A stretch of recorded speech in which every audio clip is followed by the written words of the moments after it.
आज का विचार, सत्य ही धर्म है। Truth is the highest religion.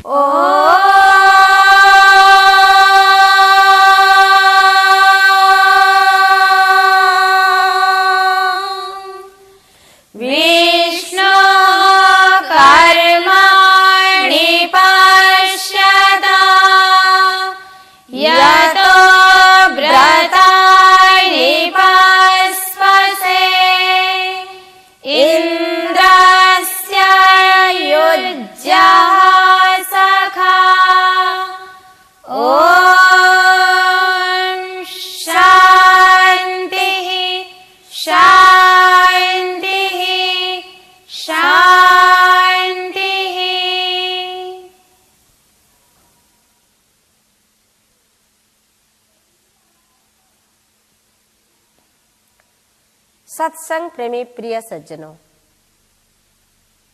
सत्संग की पवित्र गंगा में स्नान करने का शुभ अवसर अत्यंत पुण्य कर्म करने वाले सौभाग्यशाली व्यक्तियों को ही सर्वदा प्राप्त होता है।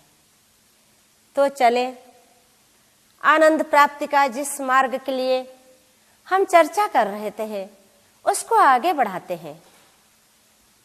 उस आनंदमय प्रभु को कैसे प्राप्त कर सकते हैं?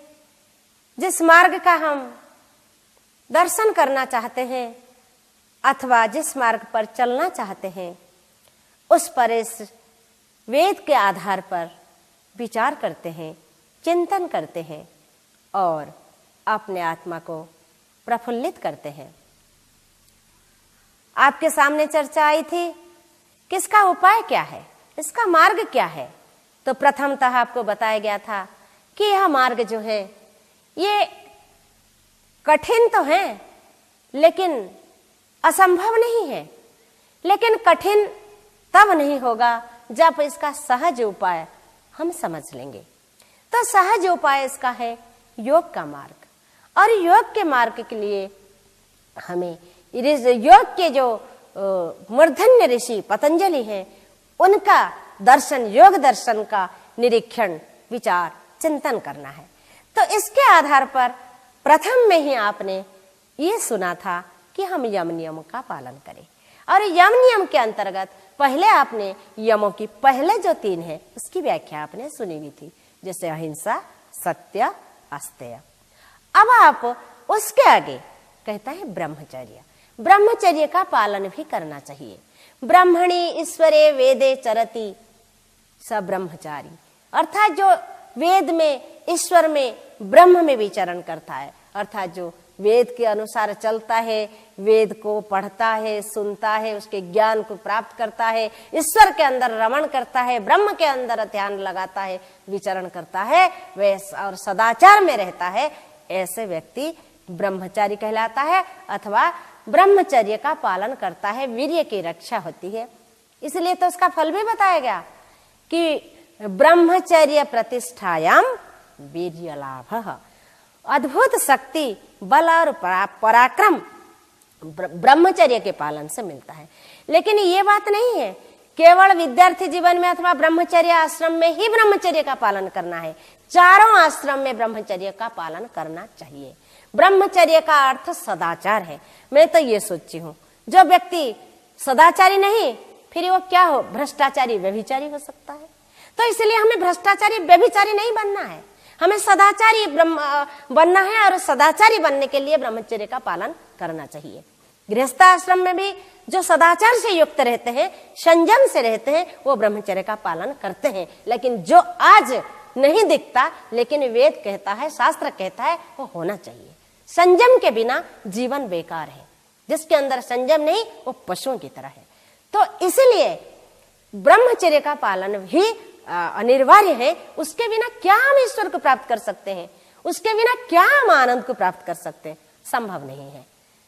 तो उसके आगे कहता है, ब्रह्मचर्य के बाद कहता है अपरिग्रह। हमें अपरिग्रह का भी आचरण करना पड़ेगा। ये उपाय है, सहज ढंग जो बताया गया है। तो आप कहेंगे क्या है अपरिग्रह, किसको कहते हैं? कुछ लोग तो नाम भी नहीं सुने होंगे।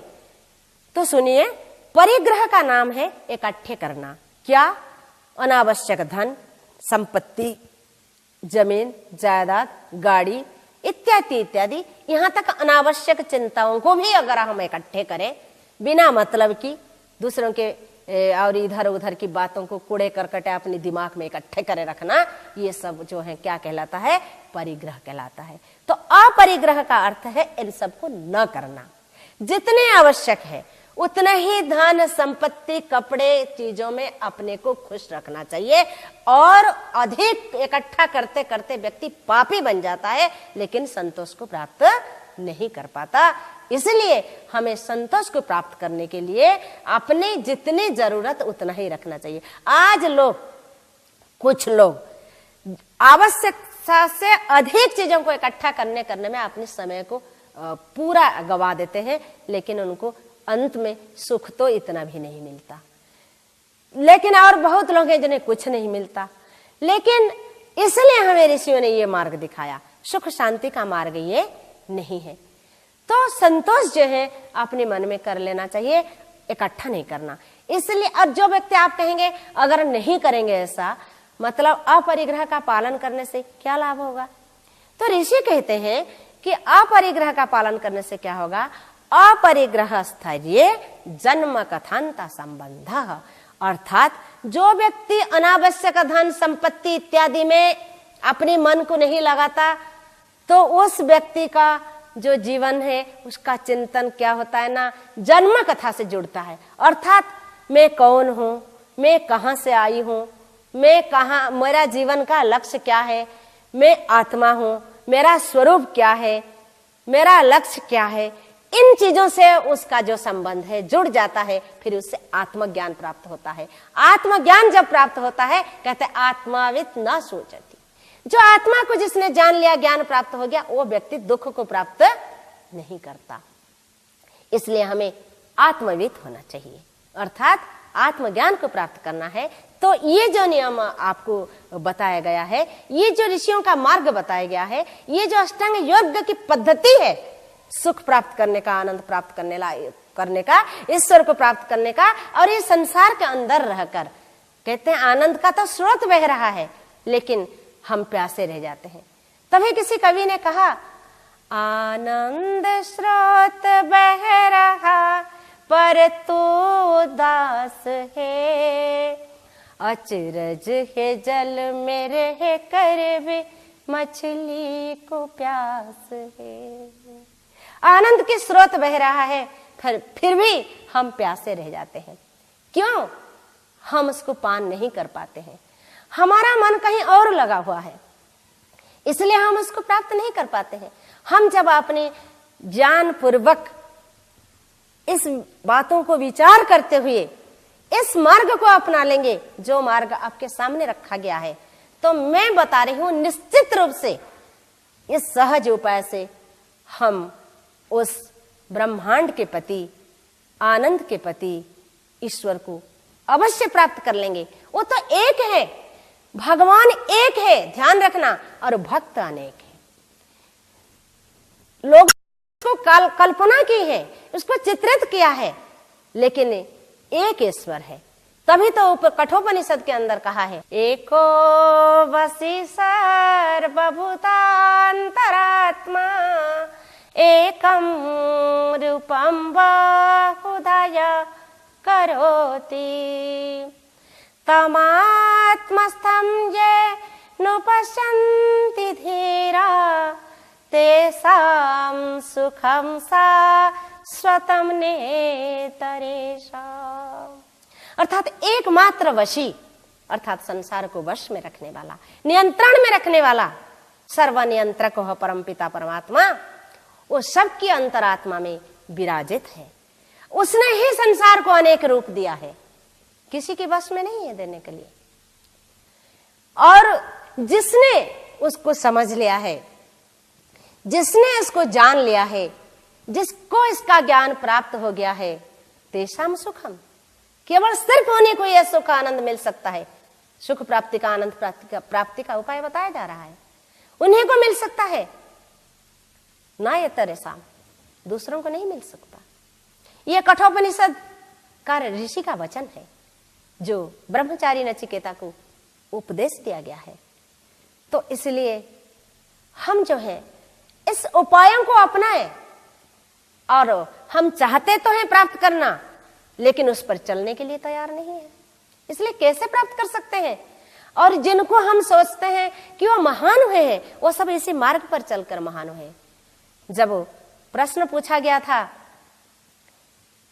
कि रामचंद्र के लिए कि वो कैसे हैं, मतलब कौन है और कैसे हैं, कैसा जीवन है, तो उसके लिए बड़े सुंदर ढंग से वाल्मीकि रामायण में आया हुआ है कि धर्मज्ञ सत्यसंधश्च प्रजानां च हिते रतः यशस्वी ज्ञान संपन्न सुचिरवश्यः समाधिमान। देखिए वो समाधिमान थे, धर्मज्ञ धर्म को जानने वाला थे, सत्यसंधश्च मर्यादा पुरुषोत्तम रामचंद्र कैसे थे और वर्णना करते हैं इतना महान थे। क्यों महान थे?